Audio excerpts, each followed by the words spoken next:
सांप। ये कहानी है बिलासपुर की। बिलासपुर वैसे तो एक शांत और सुंदर नगर था। वहाँ के लोग काफी प्रेम और आदर सम्मान के साथ रहते थे, लेकिन कुछ दिनों से बिलासपुर की शांति खतरे में आ गई थी।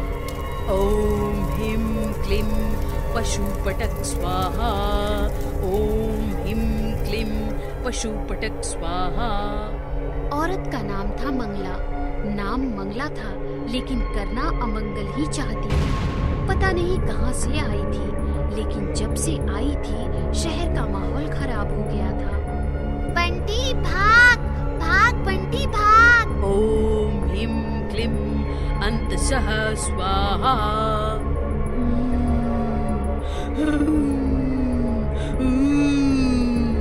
अरे क्या हुआ बंटी को?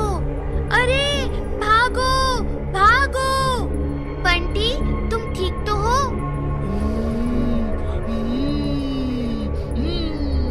अरे एम्बुलेंस को कॉल करो कोई। बच्चा थोड़ी देर तड़पता रहा और फिर अचानक उसने सांसें छोड़ दी।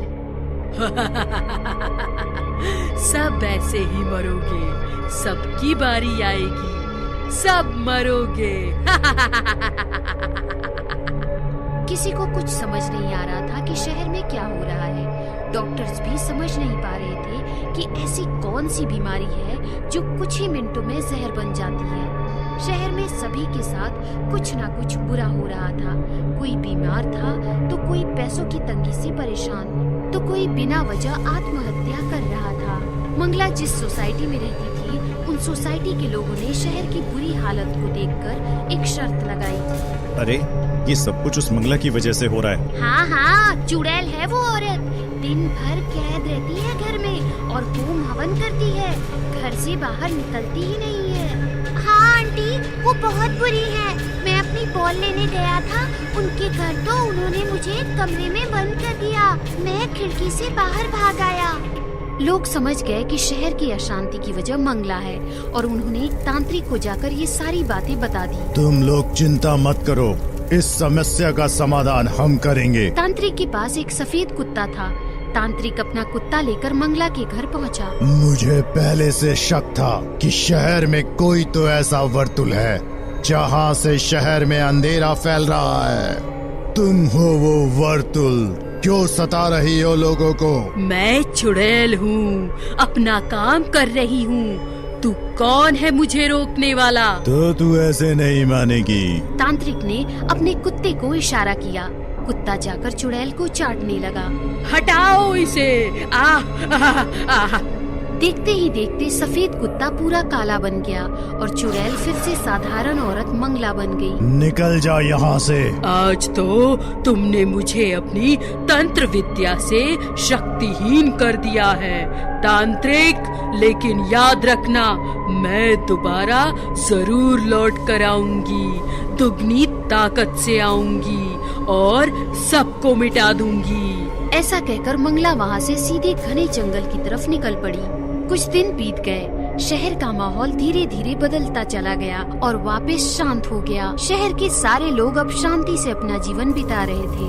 ओम ह्रीं क्लीं ऊर्जामत् स्वः स्वाहा। ओम ह्रीं क्लीं ऊर्जामत् सः स्वाहा। तभी तेज हवा चलने लगी और मंगला का ध्यान टूट गया। थोड़ी देर बाद फिर से माहौल शांत हुआ और वो तपस्या करने लगी। ओम ह्रीं क्लीं ऊर्जामत् सः स्वाहा। ओम ह्रीं क्लीं ऊर्जामत् सः स्वाहा। फिर तेज बारिश शुरू हुई और उसका ध्यान टूट गया। ये क्या हो रहा है मुझे? एकदम खोखली हो गई हूँ मैं। इस प्रकार जंगल में बैठकर मंगला रात दिन काली और बुरी शक्तियों का आवाहन कर रही थी। ओम ह्रीं क्लीं ऊर्जामत् सः स्वाहा। एक रात मंगला हवन कर रही थी, तभी एक बहुत बड़ा काला जहरीला नाग मंगला की तरफ बढ़ने लगा। ओम ह्रीं क्लीं ऊर्जामत् सः स्वाहा। अचानक उस इच्छाधारी नाग ने पुरुषी देह धारण कर लिया कौन हो तुम इंसान तो नहीं हो सकती। मंगला ने भी आंखें खोलकर नाग को देखा। नहीं, मैं इंसान नहीं, चुड़ैल हूँ। इंसानियत की दुश्मन हूँ मैं। दुनिया में अपना राज कायम करना चाहती हूँ। मैं भी बिल्कुल ऐसा ही चाहता हूँ। मैं भी जहर फैलाना चाहता हूँ पूरी दुनिया में, लेकिन अधूरा हूँ, अकेला कुछ भी नहीं कर सकता। अगर ऐसा है तो हम साथ मिलकर इस दुनिया को तबाह करेंगे। और फिर क्या, चुड़ैल और नाग तब से एक दूसरे के साथ रहने लगे। धीरे धीरे उनमें प्यार बढ़ता चला गया। दोनों एक दूसरे के नजदीक आते चले गए और देखते देखते चुड़ैल की कोख में नागराज का संतान पलने लगा। मेरा अब ये शरीर त्यागने का समय आ गया है चुड़ैल। मैं तेरे शरीर में प्रवेश कर चुका हूँ। तू जा और विध्वंस फैला दे पूरी दुनिया में। फिर क्या, चुड़ैल और ज्यादा भयानक बन गई और जंगल से सीधे बिलासपुर नगर लौट आई।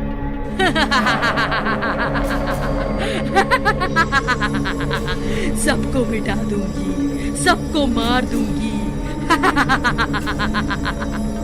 भयानक चुड़ैल और उसकी कोख में भयानक जहरीला सांप देखकर लोग डर गए और इधर उधर भागने लगे।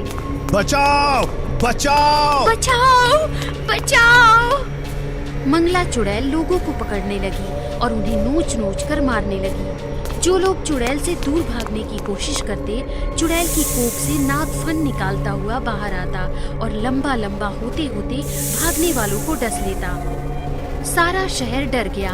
तांत्रिक के पास जाकर उन्होंने सारी कहानी सुनाई। तुम चिंता ना करो, मैं देखता हूँ उसे। तांत्रिक चुड़ैल के पास गया और उसने चुड़ैल पर मंत्र छोड़ना शुरू किया। तू अब मेरा कुछ नहीं बिगाड़ सकता तांत्रिक। कहा था ना मैंने, मैं दुगनी ताकत से वापस आई हूँ। तू मेरे अंदर की चुड़ैल तो रोक लेगा, लेकिन मेरे इस जहरीले बच्चे को कैसे रोकेगा? चुड़ैल की कोख से जहरीला सांप तांत्रिक की तरफ बढ़ने लगा। तांत्रिक भी डर गया और भागने लगा। भाग तांत्रिक, भाग। तांत्रिक भाग रहा था, तभी वो एक आदमी से टकरा गया। आदमी बीन बजाता हुआ आ रहा था। अरे महाराज, आप भाग क्यों रहे हैं? अरे भागो तुम भी। तुम जिस सांप को पकड़ने आए हो वो चुड़ैल की कोख में है। महाराज, मैं सपेरा हूँ, सांप को वश में करना जानता हूँ। अरे लेकिन चुड़ैल को कैसे वश में करोगे? चुड़ैल को मैं नहीं, आप वश में करोगे। हम दोनों मिलकर उस चुड़ैल और सांप का खेल खत्म कर देंगे। ये सुनकर तांत्रिक की हिम्मत वापस आ गई। वो सपेरे को लेकर चुड़ैल के पास गया। तू फिर से आ गया तांत्रिक। अब तक तो बस खेल रही थी तुझसे, अब तुम्हें सच में मौत देती हूँ। ऐसा कहकर चुड़ैल ने कोख का सांप तांत्रिक की तरफ बढ़ाया। सांप बस तांत्रिक को डसने ही वाला था कि तभी सपेरे ने बीन बजाना शुरू किया और सांप घूमने लगा। ये क्या हो रहा है? सांप का इलाज? रुक, मैं तुम्हारा भी इलाज करता हूँ। ऐसा कहकर तांत्रिक ने मंत्रों उच्चारण करना शुरू किया। जय शिव शंभो, जय शिव शंभो। इधर सपेरे ने बीन बजाकर सांप को वश किया और चुड़ैल की कोख से सांप को खींच लिया।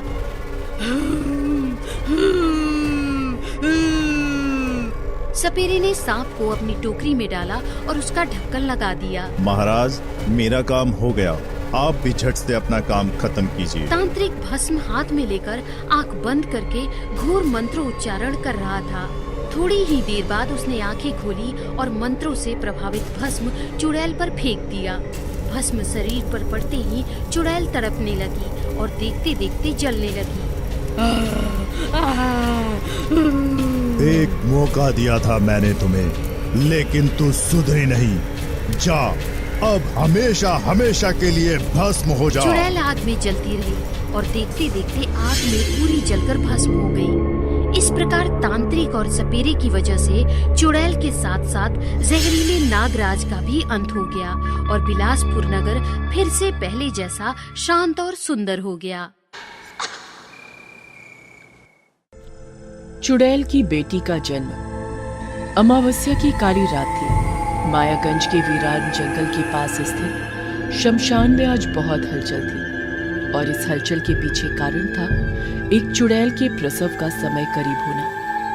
कई सारी चुड़ैलें उस गर्भवती चुड़ैल को घेर कर खड़ी थी और मन ही मन कुछ बुदबुदा रही थी। उधर वो चुड़ैल दर्द से कराह रही थी।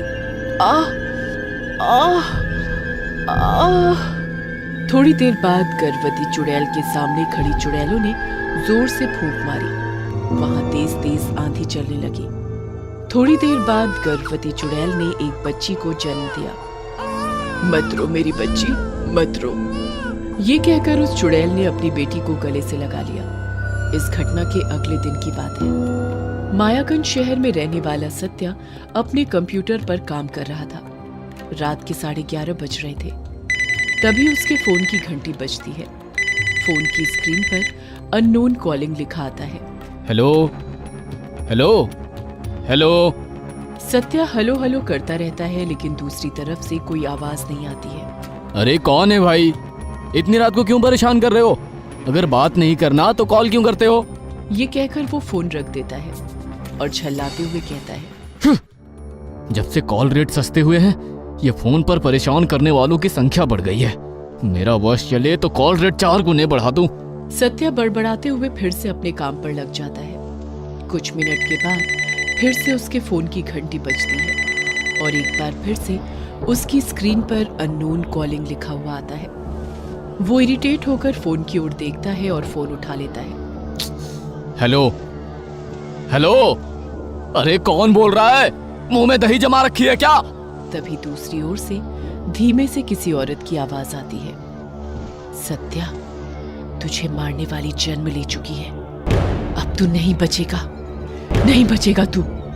सत्या ने जैसे ही फोन पर यह सुना वो डर गया और उसने घबराई आवाज में कहा, कौन कौन बोल रही हैं आप? सत्या, तू बच सकता है तो बच। तुझे मारने वाली जन्म ले चुकी है। अब तू नहीं बचेगा, नहीं बचेगा तू। सत्या कॉल करने वाले से कुछ और पूछता, उससे पहले फोन कट गया। वो हलो हलो ही करता रह गया। ये कौन हो सकता है? कौन मुझे इस तरह आधी रात को धमकी दे रही है? सत्या मायागंज की एक सॉफ्टवेयर कंपनी में सॉफ्टवेयर इंजीनियर का काम करता था और अपनी माँ ललिता देवी और बहन सुगंधा के साथ रहता था। बहरहाल सत्या का मन अब काम में बिल्कुल नहीं लग रहा था, लेकिन कल उसे ये प्रोजेक्ट पूरा करके देना ही था। इसलिए वो फिर से कंप्यूटर पर काम करने लगा। काम करते करते अचानक उसका कंप्यूटर बंद हो गया। ओह, अब इसे क्या हो गया? वो कंप्यूटर को रीस्टार्ट करने ही वाला था कि कंप्यूटर खुद ब खुद ऑन हो गया। लो, खुद ब खुद बंद भी हो गया और ऑन भी। लगता है कोई भूत घुस गया इसके अंदर। कंप्यूटर फिर से ऑन हो गया, लेकिन इस बार जैसे ही कंप्यूटर ऑन हुआ, उसकी स्क्रीन पर खुद ब खुद लिखा हुआ आने लगा। अरे, अब फिर इसे क्या हो गया? इसकी स्क्रीन पर ये क्या लिखा आ रहा है? सत्या कंप्यूटर स्क्रीन पर लिखे वाक्य को पढ़ने लगा, लेकिन जैसे ही उसने पूरा वाक्य पढ़ा, उसके मुंह से चीख निकल गई। उसकी स्क्रीन पर लिखा हुआ था, सत्या, तुझे मारने वाली जन्म ले चुकी है। अब तू नहीं बचेगा, नहीं बचेगा तू। अरे, ये तो वही बात लिखी हुई है जो कुछ देर पहले मुझे फोन पर बोला जा रहा था। वो ये सब सोच ही रहा था कि एक धमाके के साथ कंप्यूटर की स्क्रीन टूट जाती है और स्क्रीन का शीशा टूटकर सत्या के चेहरे में चुभ जाता है और उसके चेहरे से खून निकलने लगता है और वो एक बार फिर से जोर से चीखता है, माँ, माँ। उसकी चीख की आवाज सुनकर उसकी माँ ललिता देवी और बहन सुगंधा भागती हुई उसके कमरे में आती है। क्या हुआ सत्या? क्या हुआ? क्या हुआ भाई? तुम इतनी जोर से क्यों चीखे? तब सत्या डरते हुए कांपती आवाज में बोलता है, माँ, ये कंप्यूटर, इसकी स्क्रीन, ये देखो कैसे टूट गई। इसके शीशे मेरे चेहरे पर लगे हैं। देखो, इससे कितना खून निकल रहा है। ये सब तुम क्या कह रहे हो सत्या? क्या हुआ तुम्हारे चेहरे को? और कौन सी स्क्रीन टूट गई? कंप्यूटर स्क्रीन तो बिल्कुल सही सलामत है और तुम्हारे चेहरे में तो कुछ नहीं हुआ है। उसके बाद सत्या ने देखा कि सच में उसका कंप्यूटर तो बिल्कुल ठीक ठाक है और यही नहीं, उसने आईने में देखा तो उसके चेहरे पर कोई घाव नहीं थे। लेकिन अभी कुछ देर पहले उसके साथ जो भी हुआ वो उसे झुठला भी तो नहीं सकता था। भैया, लगता है आप बहुत थक गए हो, सो जाओ, सुबह काम कर लेना। पूरी रात सत्या को नींद नहीं आई। उसे समझ नहीं आ रहा था कि आखिर कल रात जो उसके साथ हुआ वो सच था या सपना। अगले दिन वो ऑफिस तो चला गया, लेकिन उसका मन काम में बिल्कुल नहीं लग रहा था। इसलिए प्रेजेंटेशन देकर वो जल्द ही घर की ओर निकल गया। दूसरी ओर उसके घर पर उसकी बहन सुगंधा टीवी देख रही थी। टीवी पर उसकी पसंद का कुछ नहीं आ रहा था, इसलिए वो बार बार चैनल बदल रही थी। कुछ भी ढंग का नहीं आ रहा है टीवी पर, बंद ही कर देती हूँ टीवी। सुगंधा टीवी बंद करने वाली थी, तभी टीवी की स्क्रीन पर लिखा आने लगा, ब्रेकिंग न्यूज। अरे अब कौन सी ब्रेकिंग न्यूज आ गई? तभी टीवी की स्क्रीन पर एक औरत आती है, लेकिन उस औरत का चेहरा नकाब से ढका हुआ है। सुगंधा उसे आश्चर्यचकित होकर देखती है। अरे ये न्यूज चैनल वाले अब नकाब में ब्रेकिंग न्यूज पढ़ने लगे क्या? तभी स्क्रीन वाली औरत बोलती है, सुगंधा, तुम्हें और तुम्हारे पूरे परिवार को मारने वाली पैदा हो गई है। जिस तरह तुम लोगों ने मुझे मारा, तुम लोग भी मरने के लिए तैयार हो जाओ। अचानक टीवी की स्क्रीन से एक चुड़ैल निकलती है। उसकी गोद में एक छोटी सी बच्ची है। उसे देखकर सुगंधा जोर जोर से चीखने लगती है, माँ माँ जल्दी आओ, वो आ गई है, वो फिर से आ गई है। ललिता देवी भागकर अपनी बेटी के पास आती है और वहाँ अपनी मरी बहू अंजलि और उसकी गोद में एक बच्चे को देखकर थर-थर कांपने लगती है। तब तक सत्या भी वहाँ आ जाता है। ये कहाँ से आ गई? इसे तो हमने। अचानक वो बच्ची हवा में उड़ने लगती है और जोर जोर से हंसने लगती है। भैया भागो, भागो यहाँ से, माँ भागो यहाँ से। लेकिन उसके भागने के पहले वो बच्ची उसके सामने आ जाती है और उसे जोर से धक्का मारकर जमीन पर गिरा देती है और उसके सीने पर चढ़ जाती है और उसका गला दबाने लगती है। छोड़ दो मुझे, छोड़ दो। लेकिन चुड़ैल की बेटी ने गला दबाकर उसे मार दिया। उसके बाद वो उड़ती हुई गई और सत्या के कंधे पर चढ़ गई। अरे माफ कर दो मुझे, माफ कर दो, मत मारो। तुम लोगों को तो भगवान भी माफ नहीं करेंगे। तुम लोगों ने मेरी माँ को इसलिए मार दिया क्योंकि वो मुझे यानी एक लड़की को जन्म देने वाली थी। अरे गलती हो गई हमसे। उसे गलती कहते हो? अरे इतनी क्या दुश्मनी लड़कियों से? तुम्हारी माँ, तुम्हारी बहन, ये सब भी तो कभी लड़कियां थी। लेकिन अफसोस, इन लोगों ने इस बात को भुला दिया। और मेरी माँ जो बेचारी 8.5 महीने की गर्भवती थी, उसे सीढ़ियों से धक्का देकर नीचे गिरा दिया। सत्या की शादी अंजलि से हुई थी। शादी के बाद से ही उसे सत्या और उसके परिवार वाले दहेज के लिए तंग किया करते थे। उसे बिना वजह मारते पीटते, कई बार तो उसे खाना भी नहीं देते। इस बीच अंजलि गर्भवती हो गई, लेकिन जैसे ही सत्या और उसके परिवार वालों को ये पता लगा कि वो गर्भवती है, उन्होंने उसे अल्टीमेटम दे दिया। सुन लड़की, इस घर में लड़का चाहिए, लड़की जन्म देने का सोचना भी नहीं। लेकिन होनी को कुछ और मंजूर था। उन्होंने धोखे से जांच करवाकर ये पता कर लिया था कि अंजलि के पेट में लड़की है, इसलिए उन्होंने उसे मार दिया और लोगों को ये बताया कि सीढ़ियां उतरने के क्रम में अंजलि का पैर फिसल गया, इसलिए वो मर गई। लोगों को उन पर शक भी नहीं हुआ। तुम लोग समाज में इंसान की तरह रहते हो, लेकिन सच कहूँ, तुम लोग इंसान नहीं, जानवर हो, जानवर। ये कहकर चुड़ैल की बेटी ने सत्या को भी मार दिया। अपने सामने अपनी बेटी और बेटे की मौत देखकर ललिता देवी को गहरा सदमा लगता है। वो भी वहां से भागने की सोचती है, लेकिन तभी चुड़ैल की बेटी और चुड़ैल उसे पकड़कर हवा में उठा लेते हैं। अरे बचाओ, बचाओ, कोई तो बचाओ। उसके बाद चुड़ैल और उसकी बेटी ललिता देवी को लेकर फिर से मायागंज के जंगलों में ले जाती है और वहां पहले से मौजूद चुड़ैलों के झुंड के पास छोड़ देती है। अपने बीच एक जिंदा औरत को देखकर सारी चुड़ैलें बहुत खुश हो जाती हैं। भोजन, भोजन, हमारा भोजन, बचाओ, बचाओ। ललिता देवी अपनी जान की भीख मांगती रहती है, लेकिन सारी चुड़ैलें मिलकर उसे मारकर खा जाती हैं। फिर सारी चुड़ैलें वहां से गायब हो जाती हैं।